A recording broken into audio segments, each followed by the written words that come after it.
This presentation will cover the View Members option in the Members Roster section off the OAM main menu. These are the four major functions of the Member Roster report: list members, email individual members, update functions, and mailing labels. To email more than one member, use the NARF email system. This is the main OAM menu for chapters. Click on the Member Roster option. Click on the View Members icon. At one time, there was an email icon on this page. This has been replaced by the NARF email system.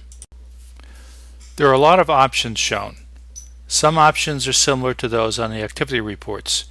There are enough differences that we will walk through them now. You will most likely never change the default voting status option.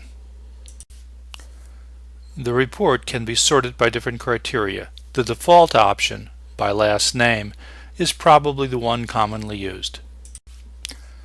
In the lower right of the web page, you can see some question marks next to receiving email, receiving magazine, and checking this option. The graphics at the right show the text boxes that are displayed when your cursor is over one of the question marks.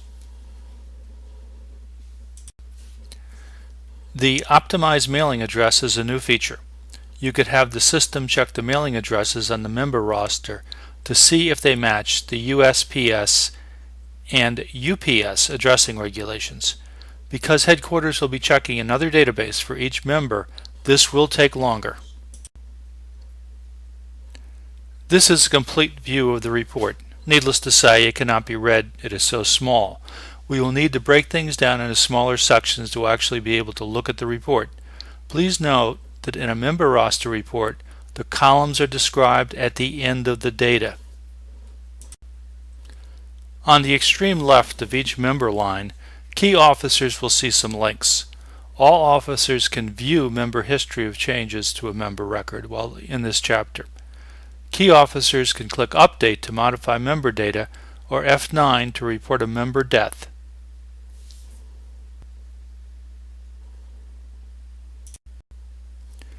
This is what appears if you select Update.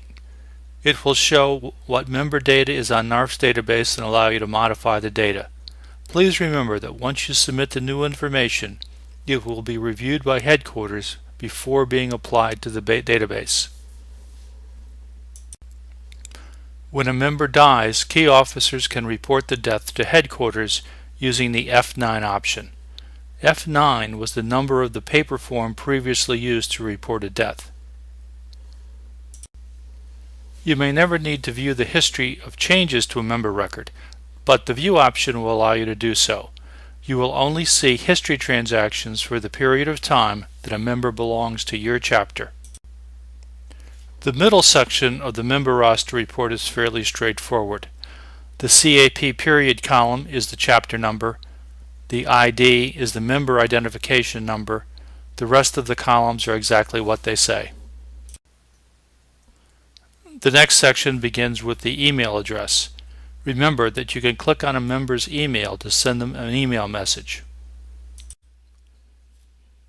The join date is when the member joined NARF, unless they are a surviving spouse to which the membership was transferred. To help chapters identify distinguished members, 2 red asterisks will appear before their join date. The expiration date is when the dues expire. If 1 red asterisk appears, then it is dated for chapter dues only because they are a life member for national dues. The remaining columns are codes that are documented in the report at the end of the data. Please remember, the reports change all the time.